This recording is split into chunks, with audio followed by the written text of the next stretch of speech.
ইমানের দাবি পূরণ করতে চায়, তাহলে আমাদেরকে আমাদের রাসূল সাল্লাল্লাহু আলাইহি ওয়াসাল্লামের জীবনে সর্বোচ্চ আদর্শ রয়েছে, আমাদের ব্যক্তিগত, পারিবারিক, সামাজিক, রাজনৈতিক, রাষ্ট্র এবং আন্তর্জাতিক জীবনের প্রতিটি ক্ষেত্রে রাসূল সাল্লাল্লাহু আলাইহি ওয়াসাল্লামকে আদর্শ হিসেবে গ্রহণ করে নিতে হবে।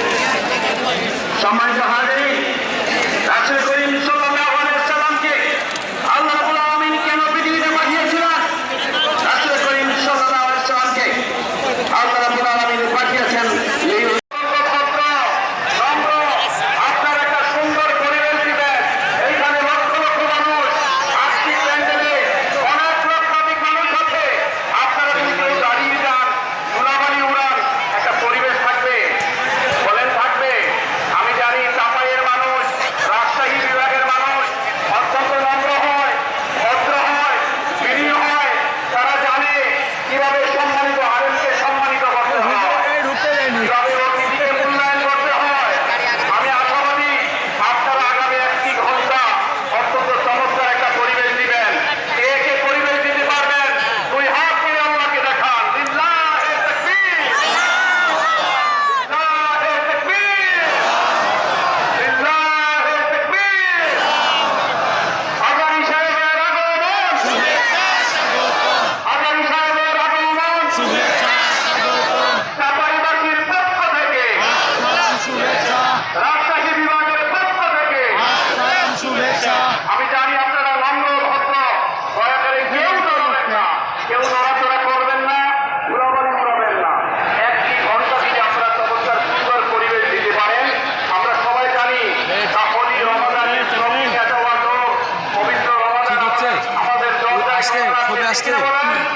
এবং তিনি চমৎকার রমাদান মূলক অথবা যে কোনো কনসার্ট আলোচনা তিনি করবেন। যদি আপনারা সুন্দর একটা পরিবেশ দিতে পারেন, 1 ঘন্টা যদি আপনারা নীরব থাকতে পারেন, যদি কেউ না দাঁড়িয়ে যান,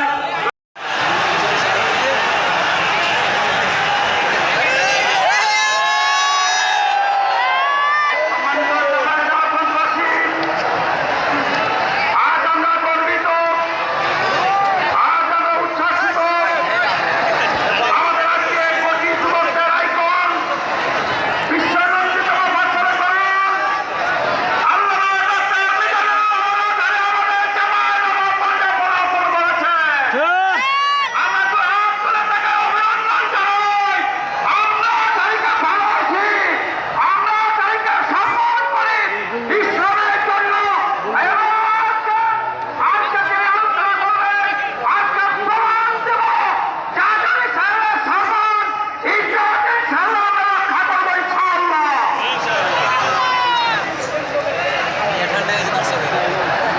গান শান্তি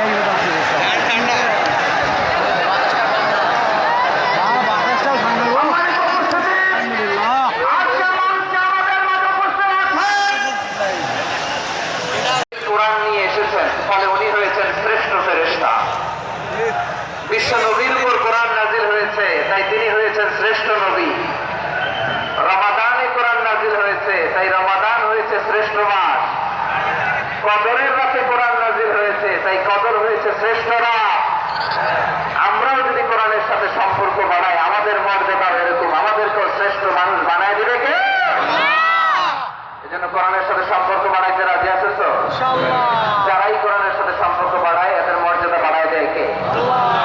দেখবেন আমাদের হাফেজে কোরআন, তারা ইন্টারন্যাশনাল কোরআন কম্পিটিশনে যে গোটা বিশ্বকে পেছনে ফেলে প্রথম পুরস্কার নিয়ে আসে। এত ছোট ছোট বাচ্চা, ও সমাজ বোঝে না, রাজনীতি বোঝে না, টাকা পয়সা বোঝে না, কিচ্ছু বোঝে না, কিন্তু গোটা বিশ্বে ওকে সম্মানের চেয়ারে আসীন করেছে কে?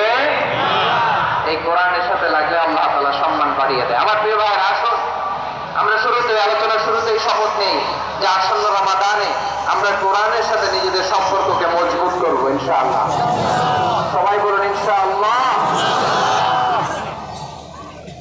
শাবান মাস আসলে, রজব মাস আসলে সাহাবারা কি করতেন আসলে আমরা দেখি কিভাবে তারা রমাদানকে ওয়েলকাম জানাতেন। রজব শাবান আসলেই ওনারা রমাদান পর্যন্ত পৌঁছার আকুতি আগ্রহ আর ফরিয়াদ আল্লাহর কাছে জানাতেন আর বলতেন, ইয়া আল্লাহ, রমজান পর্যন্ত আমাদের হায়াত বাড়িয়ে দাও, আল্লাহুম্মা বাল্লিগনা রমাদান।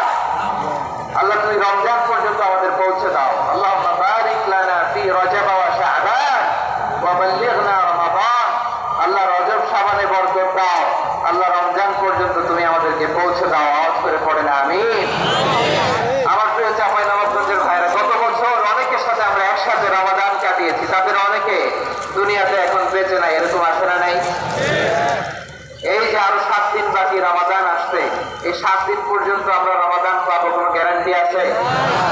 আচ্ছা, এই বছর যদি খুশনসিব হয় আমাদের, আমরা যদি পাই, আগামী বছরও যে রমাদান আমরা পাবো কোনো গ্যারান্টি আছে? তাহলে আসুন আমরা ভেবে নেই, হতে পারে this Ramadan could be the last and final Ramadan in our life. হতে পারে এই রমাদানই হতে পারে আমার জীবনের শেষ রমাদান। ঠিক কিনা বলেন? তাই আসুন আমরা আল্লাহর কাছে দোয়া করি, আল্লাহুম্মা বাল্লিগনা রমাদান। আল্লাহ, তুমি রমাদান পর্যন্ত আমাদেরকে পৌঁছে দাও। আওয়াজ করে পড়েন আমিন। ইবনে রাজব আল হাম্বলি লাতাইফুল মাআরিফের মধ্যে লিখেছেন, সাহাবারা ওনারা রমাদান কেন্দ্রিক, আমাদের সালাফ সালফে সালেহিনরা রমাদান কেন্দ্রিক জীবন কাটাতেন।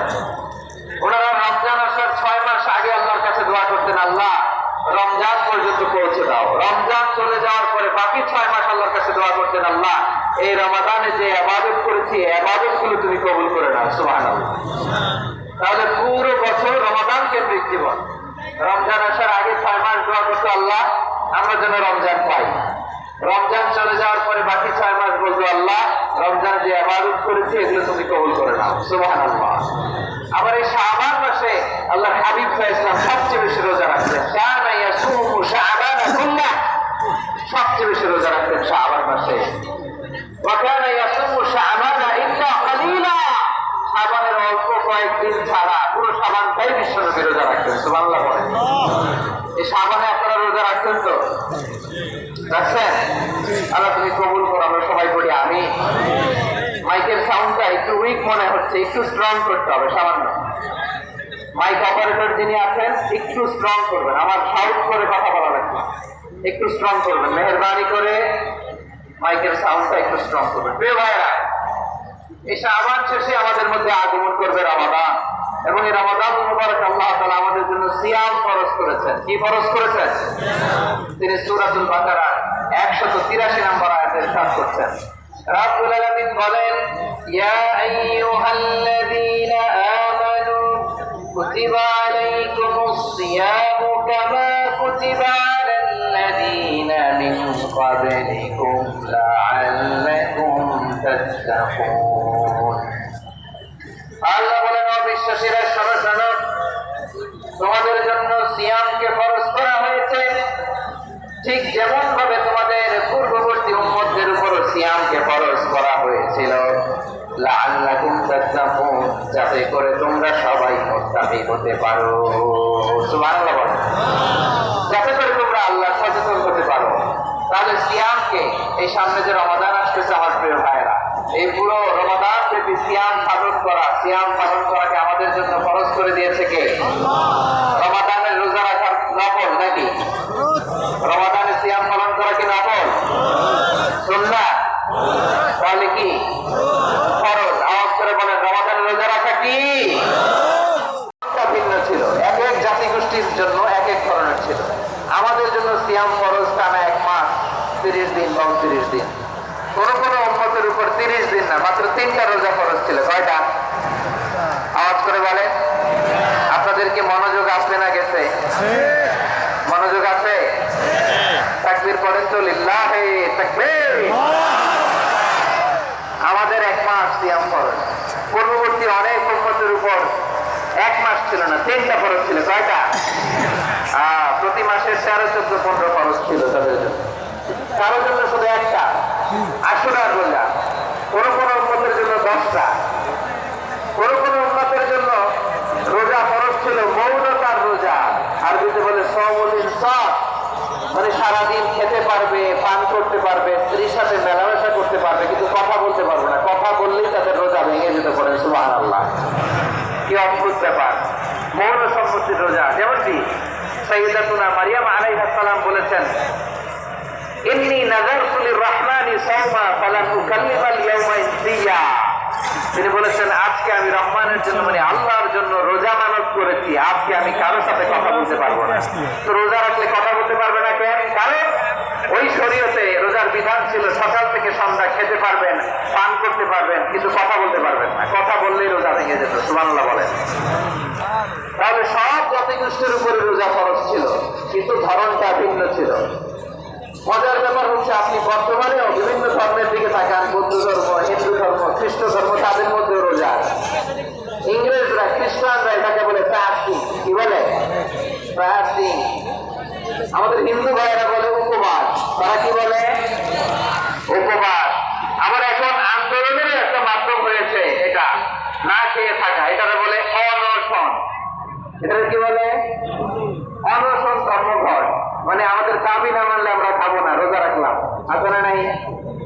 তারপরে আধুনিক বিজ্ঞান এটার একটা নাম দিয়েছে না খেয়ে থাকাকে, কি বলে? অটোফিজি। জাপানের এক চিকিৎসা বিজ্ঞানী এই অটোফিজির উপর গবেষণা করে সে নোবেল পেয়েছে। সুবহানাল্লাহ বলবেন না? এজন্য আল্লাহ তাআলা আমাদের জন্য গোটা রমাদানে এই সিয়ামকে ফরজ করে দিয়েছেন। আওয়াজ করে বলেন আল্লাহু আকবার।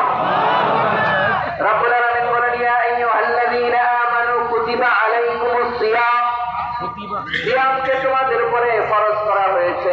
কামা কুতিবা আলাল্লাযীনা মিন ক্বাবলিকুম, যেমনি তোমাদের পূর্ববর্তীদের উপর রোজা ফরজ করা হয়েছিল।